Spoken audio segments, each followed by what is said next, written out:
ose pa te, ose për inate, ose për qëllime tjera politike, edhe njëra palë edhe pala tjetër. Pa dashur për të bërë ekuilibrat. Andaj ju thuftoj për dy palët janë përgjegjëse po aq sa njëra tjetra, pa marrë parasysh vetëm metodat e veprimit janë të ndryshme. Qëllimet rezultojnë të jenë të njëjta, pa marrë parasysh se ata pajtohen me kthe apo jo. Profesor, në aspektin ligjor, si njëri prej përpiluesve të Kushtetutës Kosovës, përshtroj një pyetje shumë vizitime. Nëse kjo varë klipi vullnetit politike, e konsiderohet blokad politike për interesat partive të caktuara politike, të dy palëve.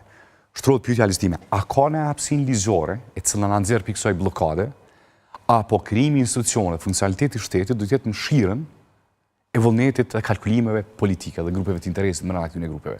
Unë mendoj që po dhe shumë lehtë, përveç se duhet pasur, që tash po të tregoj, duhet pasur vërtet përgjegjësi dhe përgjegjësi të gjithë aktorët dhe faktorët e këtij procesi teknik, sepse ky është një proces vetëm teknik që prodhon mandej një proces juridik dhe konstitucional konstituimin e kuvendit.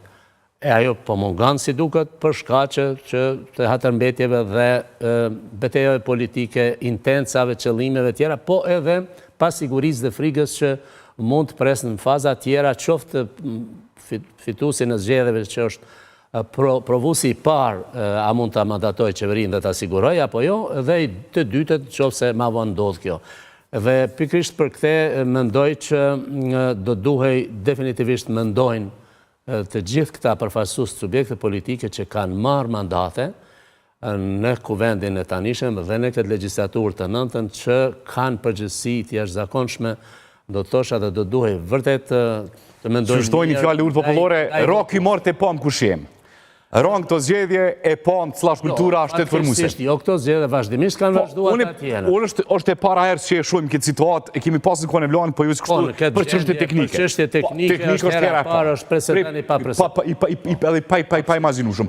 Cilat janë rrugë ligjore, profesor, që zbllokojnë sistemin pa dëshirën edhe që dalin për te kalkulimeve personale grupeve politike? Cilat është hapësina ligjore? Këtë situatë, çfarë kemi tash, varet prej thjesht vullnetit politik të këtyre dy palëve, dhe kjo mund të kalohet. E para do duhej që qofse partitë ish opozitare kanë vërejtje në mënyrën dhe formen, po dhe përmbajtjen e dorëheqjes, do duhej që... Kjo mënohet si pjesë e veçantë, ma në aspekt ligjor nuk ka hapësinë për me mu zhblloku kuvendi. Gjithçka më jetë prapë në vullnetin e aktorëve politik. Po, mirë, po, kanë mundësi dhe kanë hapësirë dhe kanë nuk përdojnë, profesor. Këta detyrat i kanë, po nuk përbojnë zotit. Nuk përbojnë se kanë qëllimet e tyre politike dhe manovrat e tyre, lojrat politike, duhet edhe njerëz palët parës dhe dytës para pregaditje për të vepruar ma vonë pjesën e ekzekutivit. Do të thotë, nuk ka hapësinë ligjore cila na zbllokon. Pra pjesën mëshirën edhe disponimin e partive edhe grupeve politike. Hapësira ligjore dhe zgjidhja ligjore është evidente aty. Është para pa edhe në rregullorën e punës kuvendit, edhe në kushtetut, edhe në ligjin për zgjedhjet e përgjithshme që siç sidomos në rregullorën e re të kuvendit që një 10 vjet ka pritur e kanë miratu shumë lehtë këtë dy palët atëherë në legjislaturën e kaluar. Aty shkruan qartë se çka duhet bërë. Domethënë vetëm nuk të bojnë. Tash në aspekt a ka një autoritet i cili ndërhyn edhe bën zhbllokimin. Në autoritet ligjor nuk ka. Jo, është detyrë kushtetuese e deputetëve, sepse atë përfaqësuesit e parë tani më në proces që ta bëjnë vetë ata.